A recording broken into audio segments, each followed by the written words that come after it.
the same positions of the majority of the people that have resignated and given declarations to the press. I think that there's going to be an imminent change that will happen. But I do not believe he has the confidence of the party room. Michaela Cash said, I realized that it was very clear that the Prime Minister did not have the confidence of the room. also met the Prime Minister, and I advised him. I told him to handle a meeting, and my position on TIB has not changed since yesterday. I met with him again so that he had the confidence of the Parliament, and I think that we have to have a meeting. I have also tendered my resignation. The things are happening in Australia quite happily. We have the immigrants that are blocked in a Coast Guard boat in Italian ports. They are hanging their clothes and drying their clothes on the deck. We have police vehicles next to the port, and they are patrolling. They do not want the people to stampede down onto land. We have the migrants that are drying their clothes. They could finally wash it. We have the policemen patrolling the port zone. And the story is that close to 150 immigrants are blocked in a Coastal Guard vessel in Catania port on the 23rd of August, when the Ministry of the Interior tried to find guarantees from the European Union that other countries would also be able to support the load. On Wednesday afternoon, on the 22nd of August, they finally allowed for the 28 minors to be able to leave the boat, but the rest 177 migrants told that they would have to stay on deck for another day. We have an activist group that went next to Bichotti in a support group, as we are seeing on screen. The immigrants said hello to the trip as they kept on washing their clothes. They are storing medical aspects and food for a no-deal Brexit. Activists of our future, our election, are placing cans and medicine on the piles on boxes. They are placing food reserved to Her Majesty's government. The first Prime Minister, Theresa May, stated that she could read our future, our choice, and that she can understand the message that they're being sent. Anyway, Femi Bluvu, 28-year-old, declared the following, where everybody was united. Not negotiating means that our food pile is in danger. Our medical is in danger. A third of our food comes from across the channel. And we also have medicines from the other side of the channel, like insulin, that we do not make. Here, since the radioactive materials that are part of the Euroatom, the European community, this means that the medicine and the food are in extreme danger. The government is wanting to stockpile food and medicine. How can a developed country like the United Kingdom has to stockpile medicine and food? What's going on? It is madness. We have the Red Cross in certain boxes. We have cans of food. And we have sent. I voted to leave. Boris Johnson said that it was going to be the land towards the promised land. In reality, it is the path towards stockpiling medicine. And what we have received is completely different. We want a popular vote. This is what we want, a popular vote with regards to the final agreement on Brexit. In other words, people are not happy with the fact that United Kingdom left the EU. No one voted. No one has voted for stockpiling. These people in 2016 voted to get things better, to have better relationships with the European Union, and so that it can be better for British population. If the government has not guaranteed that the only democratic thing for democratic vote with regards to Brexit, then there's a lack of agreement, and this is fundamental. Why have we left Europe without having consultation? We have a stockpile of medicines, of food. We have people walking in protest. Nobody voted for this stockpiling. The trick, which was organized by the youth organization Our Future, Our Choice, is going ahead of the publication of the UK government about the government. We have the Brexit minister who is confident that the United Kingdom will have an agreement with the European Union, and this is what he states, according to Dominic Raab. And the voluntary sector should take, in order that we Good morning to everybody. Thank you for coming. Today I want to detail the steps that we have to take in the government and you in your business of the public and the voluntary sector to be able to ensure that the United Kingdom will have the strength. It is very improbable that we will not reach an agreement. And I have returned from Brussels after another round of negotiation with Michel Barnier. We are intensifying the pace of our negotiations, and I am sure that there's a good agreement very close to us. It's very, very close. And this is our biggest priority.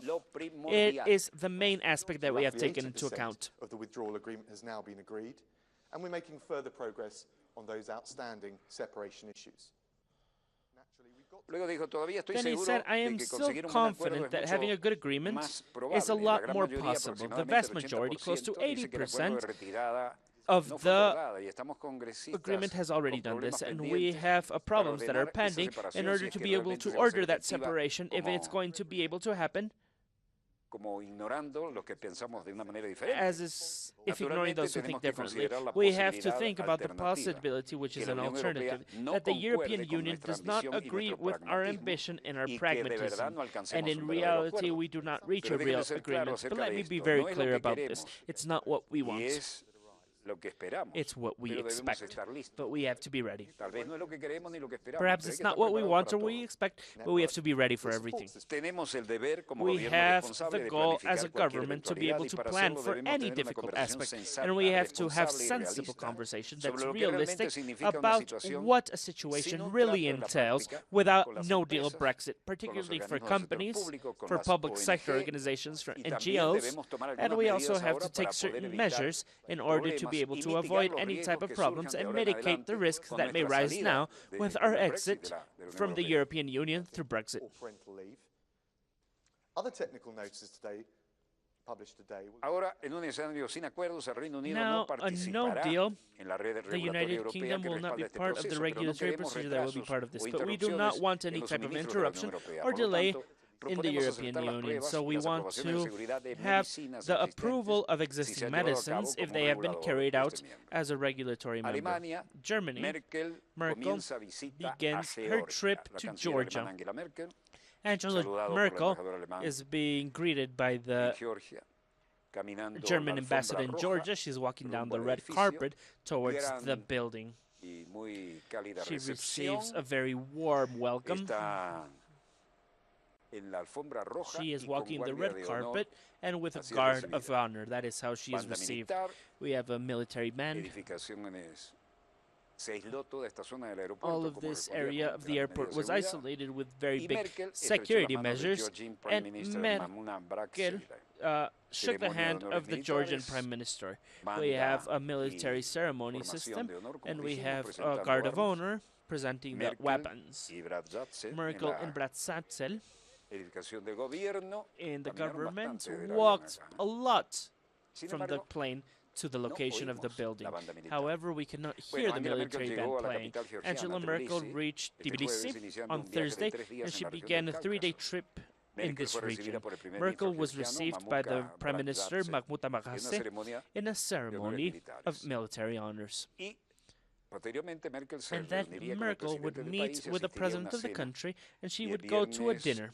And on Friday, the chancellor would visit Armenia and then visit Azerbaijan, where she will discuss the development of a pipeline to be able to give natural gas to Europe from the Caspian Sea. This visit underlines to be able to find alternative sources for natural gas, in spite of the fact that she is still committed to the Nord Stream pipeline under the Baltic Sea towards Germany.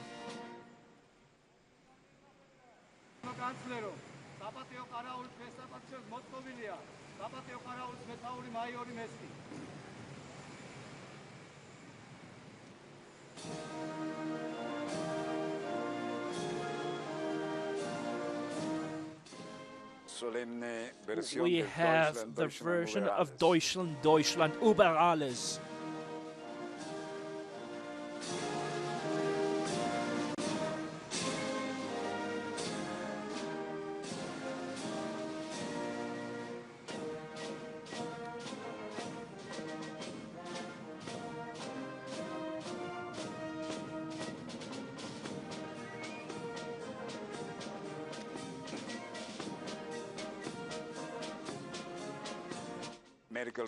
Merkel is greeted by the Georgian Prime Minister in a ceremony with military honors and a red carpet.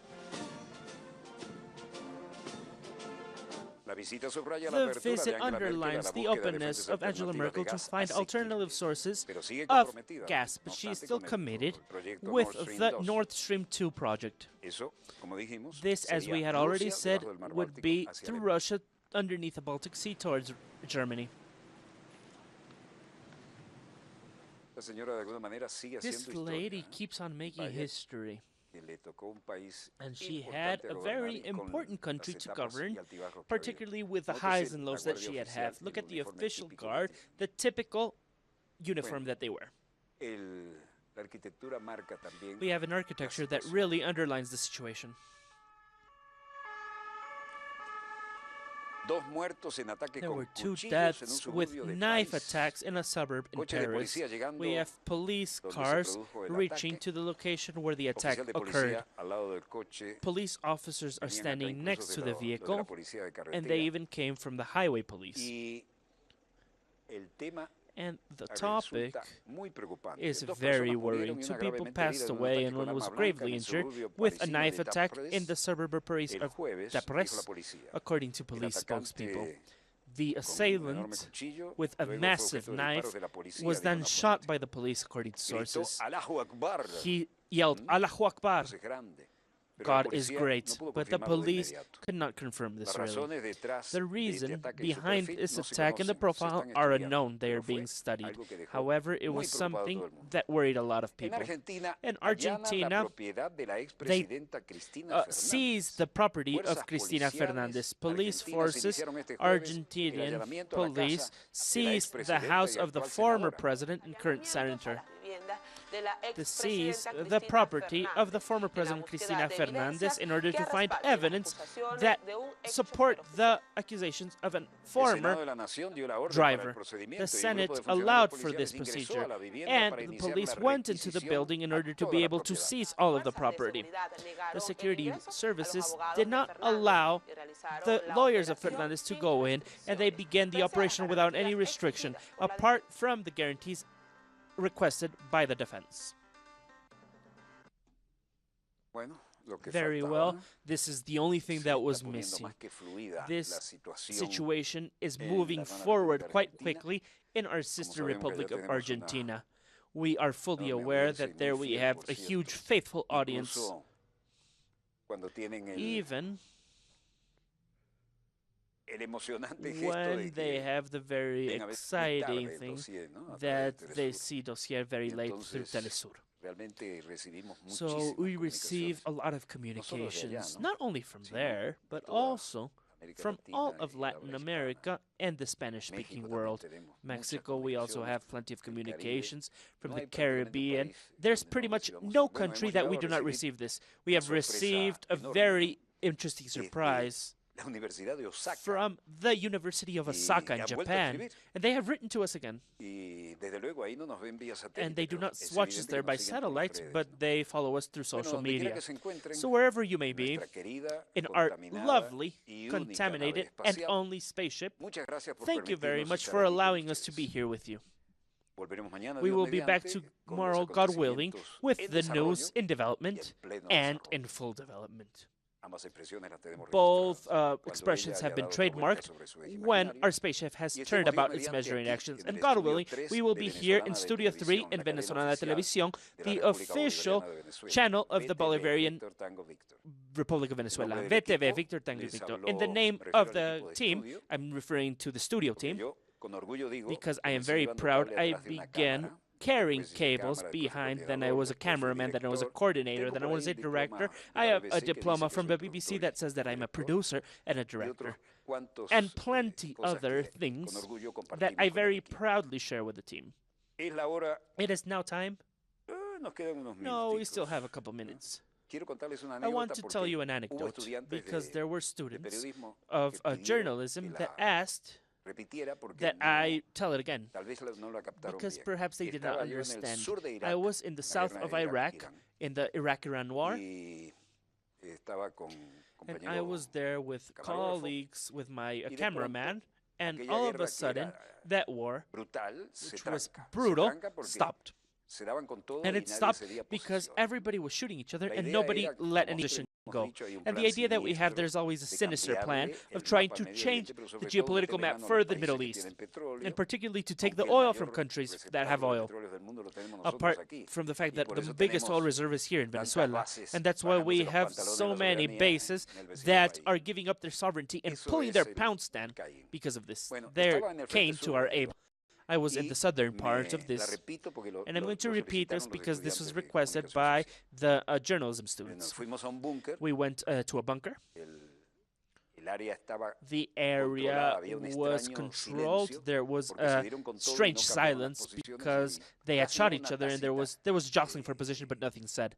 But there was almost like a tacit agreement that the things had to be de-escalated a little bit. I walk into the bunker.